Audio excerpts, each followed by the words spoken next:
Go ahead. Okay, officially I'm James F. Johnson, but my name is Fred Johnson. And I was formerly from Bedford, and I volunteered when all of my buddies a bunch of them got wiped out in the D-Day, and I was deferred for farm use. So I turned in my deferment during the Battle of the Bulge and volunteered. And that shows how much sense I got. I volunteered for the infantry. And I went in, didn't go in until first part of 45 there. Camp Blandon, Florida. Took general training all through Camp Blandon, Florida, because they thought we'd be sent to the South Pacific. And then after we got through that, we were sent to Fort Meade and started taking village fighting, because we were going to be the bunch that was going to invade Japan. And knowing after going to Japan later, there's no way in the world that anybody could have ever invaded Japan. But they dropped the atomic bomb in August of 45, and I was in Japan the last of September of 45. We went in, we were armed, and the first few months we had to wear a sidearm.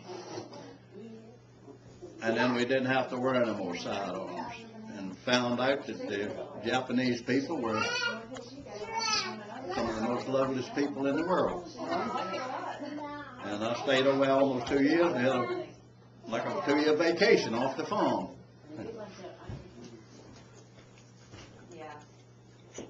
And so I didn't do anything spectacular. I was all on basic training. I mean, stuff came up, like real crazy stuff. On one of the ranges down there, and they're supposed to shift the mortar fire as you shift it back as you go in. Well, this recruit on that thing was cranking the mortar the other thing, and he was shifting it our way as we were going in, because we shifted in on us. Well, I was squad leader, and my foot hung in a vine and threw me down. When I went down, my whole squad went down behind me, and the mortar shell exploded right out there. And so we got back into camp and everything. His old Captain Winters called me out in front of the company. What a great deal I did, how I understood and heard that round coming in, and put my squad on the ground. And I'm thinking, no, I didn't. I tripped over a vine. I did. I hung my foot in the thing and just went down. All the squad went down. And then another time, they pulled me out again. Like I thought they was going to retire me out of the army. I was such a hero. They had on the grenade thing, had a little wall down there where the window cut in it. You go behind the log down there and stand there and throw the live grenade through the window. Well, we had this one guy in there, we called him Chicken. He wasn't old enough even to shave. He just had fuzz on his face. And so you'd stand in there and you'd throw that grenade through that window, and then you drop behind the log. Well, Chicken got down there and he throws the grenade, and I'm standing next in line. He threw the grenade just rolled back over his hand and just rolled over. It didn't go nowhere hardly. Well, I made a dive to get behind that line. I'm standing up, and I made a dive to get behind that line. I knocked, I don't know whether the lieutenant and the sergeant's legs there from under them, and the guy's legs there from under them, and everybody went down. All I wanted to do was get behind that log. I knocked everybody's legs out from under them. Everybody went down behind the log. So old Captain Winters got me back up in front of the company again.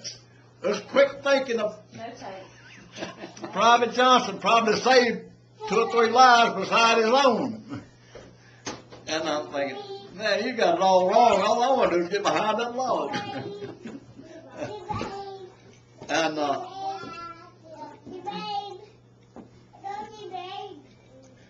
but it wasn't any spectacular things going on in service at the time.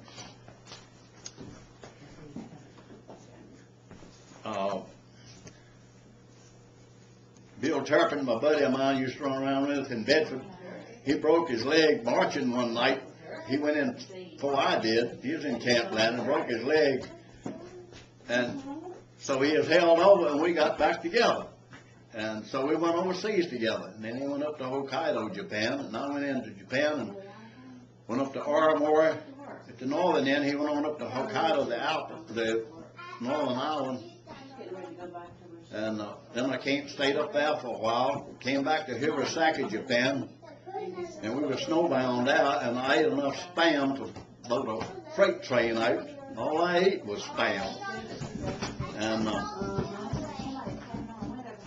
then I got, what was so funny, when I got the Christmas packages come through, my mama and my sister, because they knew I used to like Spam so much, they sent me, first thing I had was 2 cans of Spam in a Christmas box. They sent to me, and I've been eating Spam for about 60 days, nothing but fried Spam, scrambled Spam, anyway you want to eat. So I guess that's about the total thing of my Army career. Hey, how you doing? And I got 2 on Hunt Second and Louis. Salute to my lost buddies. Where's that Emily?